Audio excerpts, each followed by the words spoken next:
안녕하세요. 주인입니다. 오늘은 13A 소송장 쓰는 거를 제가 알려드릴 텐데요. 얘는 13A 컴플레인트라고 해서 일반 소송과 다르게 그 인건비 소송이고요. 그러니까 뭐 고용노동에 대한 법률을 어겼을 때 적는 컴플레인입니다.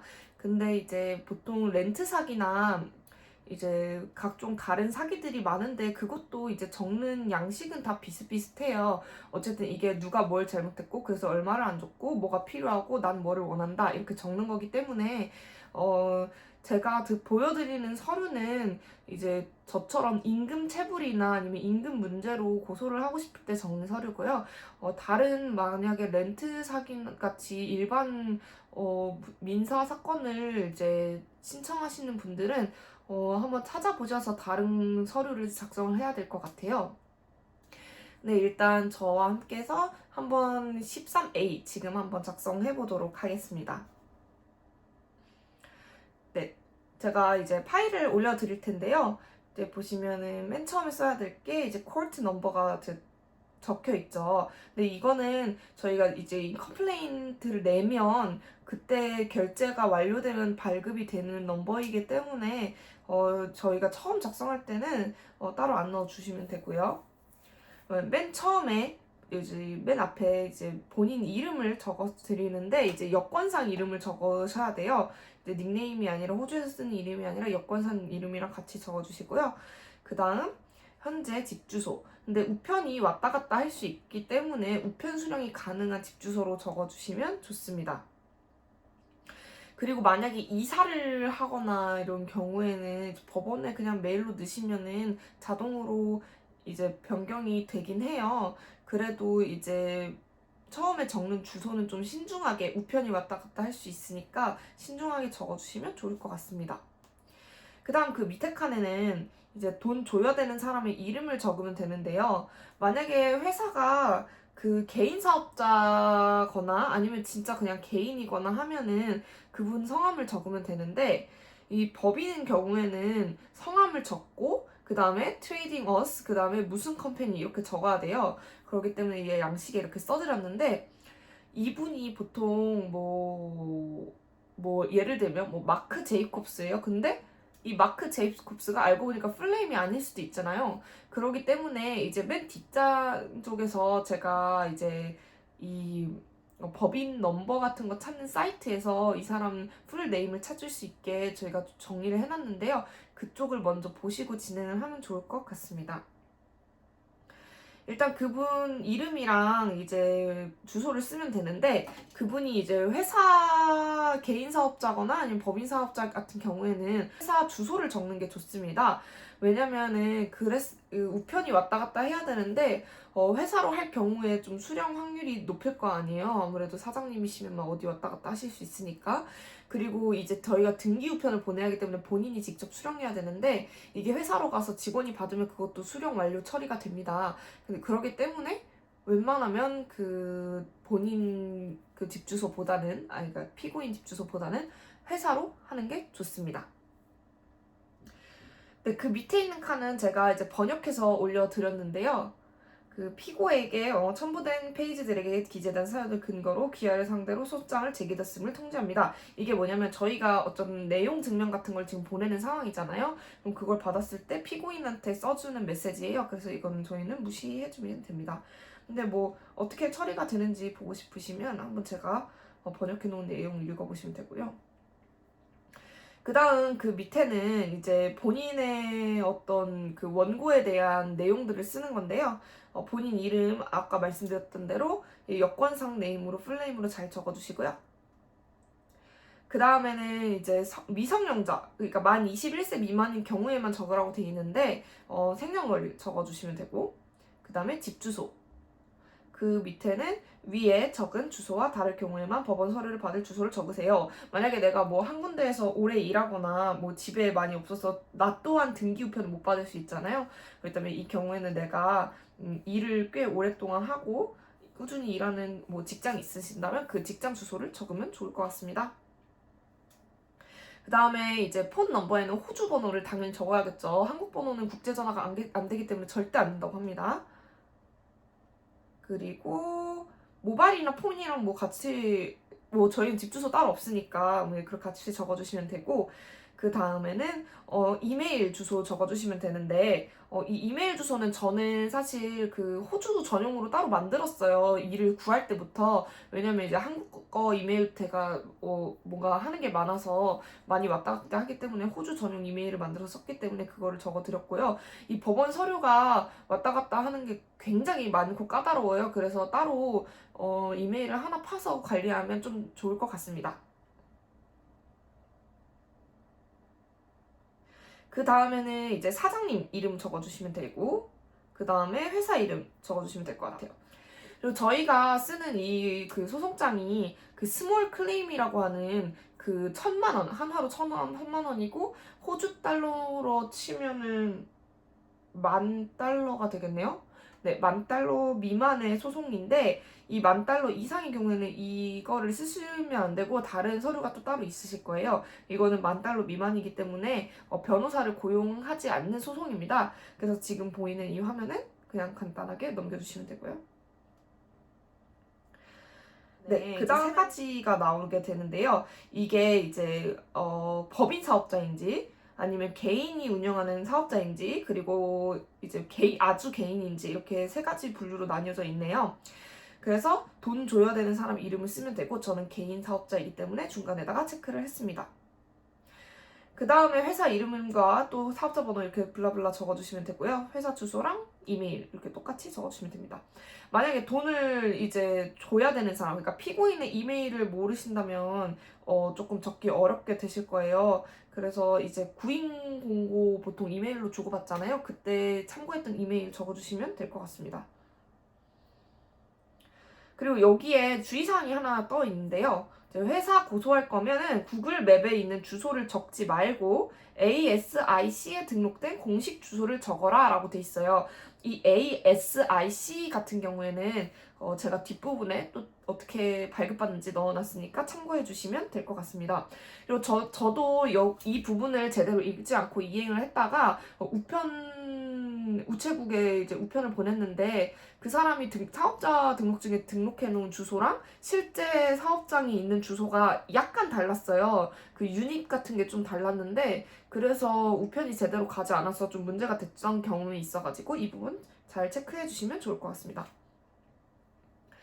네, 다음입니다. 그 다음에 이제 내가 어떤 뭐 타이틀로 일했는지 뭐 올라운더인지 뭐 일반 바리스타인지 웨이터리스인지 이렇게 적어주시면 되고요.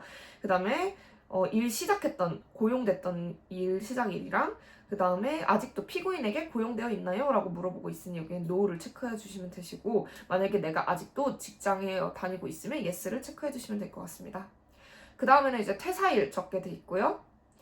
어떤 형태로 고용되는지 묻고 있어요. 그래서 이제 풀타임인지 파트타임인지 캐주얼인지 적어주시면 되고 이게 조금 팁이 있다면 만약에 내가 캐주얼로 적고 싶으면 좀 근거가 확실해야 돼요. 저는 나중에 이제 어펜딕스에 그분들이 구인구직 공고를 캐주얼로 이제 올려놓은 글을 따로 첨부를 했거든요. 그래서 저는 이제 통과가 됐는데 이게 조금 전략인 것 같아요. 만약에 내가 뭐 구두 계약으로 여기를 뭐 고용이 됐다면 이제 캐주얼 같은 경우에는 애뉴얼 리브나 시크리브나 수퍼를 받을 수 없겠죠. 수퍼는 받을 수 있나요? 잘 모르겠네요. 애뉴얼 리브나 시크리브를 이제 받을 수 없겠죠. 그치만 풀타임이나 파트타임의 경우는 애뉴얼 리브나 시크리브를 받을 수 있겠죠. 그래서 이것도 조금 계산해보시고 전략적으로 어떤 게 더 맞는지 한번 체크해보시면 좋을 것 같습니다. 그리고 저는 돈을 받은 게 그 세금 포함으로 돈을 받았어요. 그러니까 예를 들면 이 사람이 텍스 신고를 따로 하지 않은 상태에서 저는 텍스 가격까지 이제 예를 들면 제가 일해서 뭐 돈을 한 10만 원 못 받았어요. 그러면 보통 세금 10% 떼고 9만 원을 제가 받아야 되는 실수령액이잖아요. 근데 저는 그냥 10만 원으로 서류를 썼는데 그게 통과가 돼서 그냥 텍스까지 다 저한테 왔거든요. 그래서 원칙제도라면 이제 호주에 또 텍스 신고를 해야겠죠. 근로소득에 대해서. 그리고 그 다음에는 또 정해진 고정 근무 시간으로 일했습니까? 이렇게 물어보고 있는데 저는 정해진 고정 근무 시간이 지켜지지 않아서 NO로 답했습니다. YES일 경우에 아래 표를 작성하고 되어 있네요. 근데 저는 노로 답했는데 표를 작성했네요. 만약에 노일 경우에는 이제 뒤에 어펜딕스에 추가 서류로 그 워크시트를 올리면 될 것 같습니다. 네, 다음 장입니다. 이렇게 제가 보기 쉽게 그 한글로 다 번역을 해놨으니까요. 그 참고해 주시면 될 것 같고, 이게 웃긴 게 좀 이 그 노동에 대한 코드 넘버까지 다 나와 있는 걸 좀 검색을 해보셔야 돼요. 그래서 이제 나에게 적용되는 이제 어워드가 뭔지 정확히 적어야 하기 때문에 제가 여기에 그 노란색으로 표시한 부분이 제가 해당되는 어워드거든요. 이거 고용노동부 뭐죠? 거기에 들어가서 한번 검색을 해보시고 현실적으로 적어주시는 게 좋을 것 같습니다. 그리고 제가 이게 한번 반려가 됐었는데 그때는 정확히 이렇게 코드 넘버까지 나온 그 이름을 적지 않았거든요. 그래서 한번 반려가 된 적이 있어서 확실히 체크하고 적어주시면 될 것 같습니다. 그리고 저 같은 경우에는 구두 계약을 한 상태로 이제 서명 근로계약서를 작성했는데 웃긴 게 이 사람들이 서명 근로계약서를 작성해서 저한테 사본을 주지 않았어요. 왜냐면 저는 이제 택시 잡을 원했거든요. 근데 신고는 텍스를 해놓고 실수령액은 캐시로 주고 텍스 신고를 안 했어요. 그래가지고 이게 문제가 돼서 저는 여기에 그 근로계약서가 거기서 사본을 줘야 저도 받을 거 아니에요. 근로계약서를 주지 않아가지고 저는 없는 상태에서 노후에 체크했습니다. 그 다음에 다음입니다. 여기는 이제 해당되는 그 범죄 이력인가요? 그 해당되는 이제 불법 내역을 이제 체크해 주시면 되는데, 사실 저 나중에 이제 이 강의 만들다 보니까 체크하는 게 좀 있더라고요. 아쉽게도. 그래서 이제 본인이 이제 해당되는 그 근로법 위반에 체크해 주시면 되고, 제가 다 해석을 해놨습니다. 그리고 이거 위반 사유도 옆에 코멘트를 그때 법원에서 달아달라고 해가지고 도대체 어떤 걸 어떻게 정확히 이행을 안 했는지 제가 따로 이렇게 옆에 달아놓은 모습이고요. 그 다음에 제일 중요한 게 도대체 돈을 안 준 게 정확히 얼마인지 적어 주셔야 되는데, 이거는 스스로 직접 계산해서 적어 주셔야 돼요. 그래서 GPT 사용해서 계산을 하면 좋을 것 같습니다. 그리고 저 같은 경우에는 이제 7월에 갑자기 월급이 오르는 바람에 이제 계산하기 되게 복잡하게 됐거든요. 그래서 시급이 이제 갑자기 오르는 경우가 있어요. 정확히 계산을 해서 올려주시면 좋을 것 같습니다. 자, 그 다음에는 이제, 네. 여기서 상세 내역, 어떻게 계산했는지 상세 내역을 포함하라고 하네요. 그래서 이 계산이 도대체 어떻게 나오는 건지 이 사장님이 혹은 개인이 이해할 수 있도록 이 우편을 받았을 때 납득할 만한 증거 자료들을 페이지 7에 어펜딕스로 더 추가하라는 거죠. 네, 추가 서류로 작성하라고 나와 있습니다. 다음에는 법원에 요구하는 거를 두 가지 정할 수 있는데요. 근데 저는 두 가지 안 하고 한 가지만 적어놨네요. 그 한 가지만 적어도 무방하긴 한가 봐요. 혹시 반려가 되실 수 있겠지만.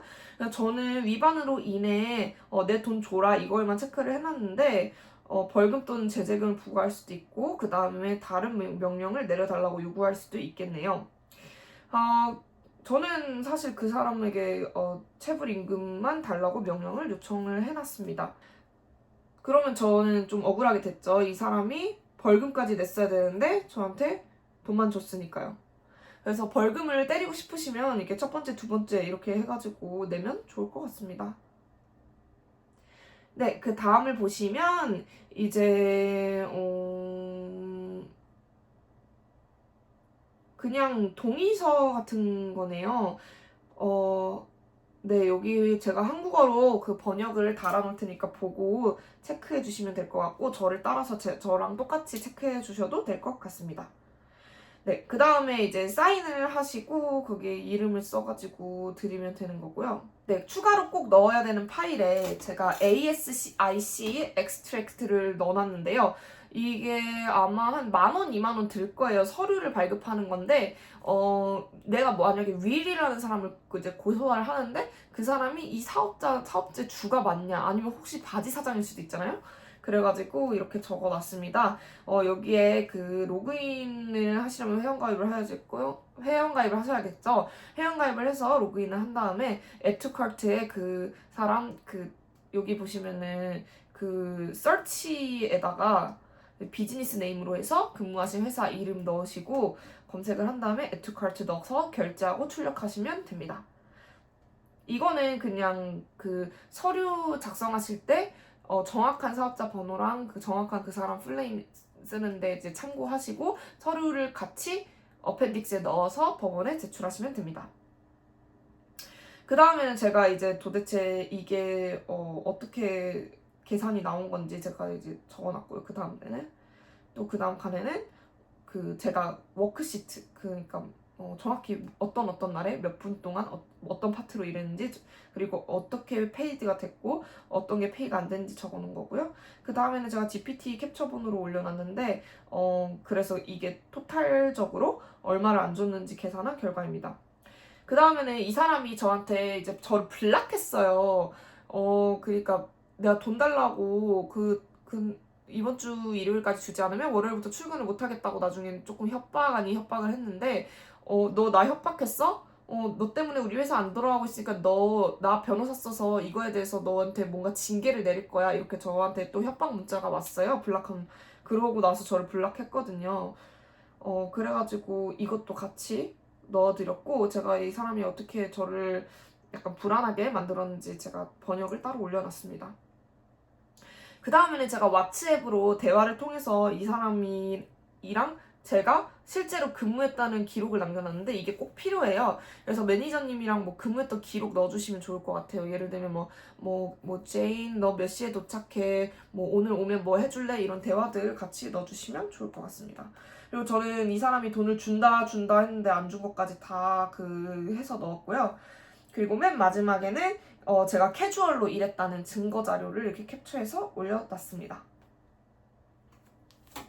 네, 그리고 이제 동영상 보시면서 천천히 이제 작성을 하시면 저처럼 계속 저는 이 13A 서류 쓰는 데만 3번 정도 승인이 안 된 것 같아요. 왜냐면 그때 당시에 GPT도 되게 좀 교육이 잘 안 된 상태이기 때문에 번역도 되게 이상하게 해주고 잘 몰랐거든요. GPT가 구매를 했는데도 불구하고. 근데 요즘 GPT는 되게 똑똑해졌습니다. 제가 교육을 시켜드린 건지는 모르겠지만 엄청 잘 하더라고요, GPT가. 그래서 제 강의 보시고 또 어려운 점 있으면 GPT 통해서 계산도 하시고 오차 없게 잘 진행해 주셨으면 좋겠고요. 또 저희가 GPT랑 계산을 할 때 얘가 이자율을 자꾸 이상하게 계산하더라고요. 아직까지 이 상황에서는 이자율을 계산한 일이 없겠지만은 이런 GPT 계산 결과 너무 신뢰하지 마시고 꼼꼼히 그냥 구글 통해서 직접 수기로 작성하시면 더 좋을 것 같습니다. 그럼 자, 13A 서류는 여기까지 촬영하고 마치도록 하고요. 다음 영상에는 6A 서류 작성하는 법이랑 또 이 서류들을 6A를 이제 작성을 하려면 서류를 우편으로 보내야 되는데 우편 송달하는 과정들 거기에서 제가 어려웠던 점이랑 또 헷갈리지 않으시도록 또 강의를 준비하도록 하겠습니다. 자, 그러면 좋은 하루 되시고요. 다음 영상으로 뵙겠습니다. 안녕.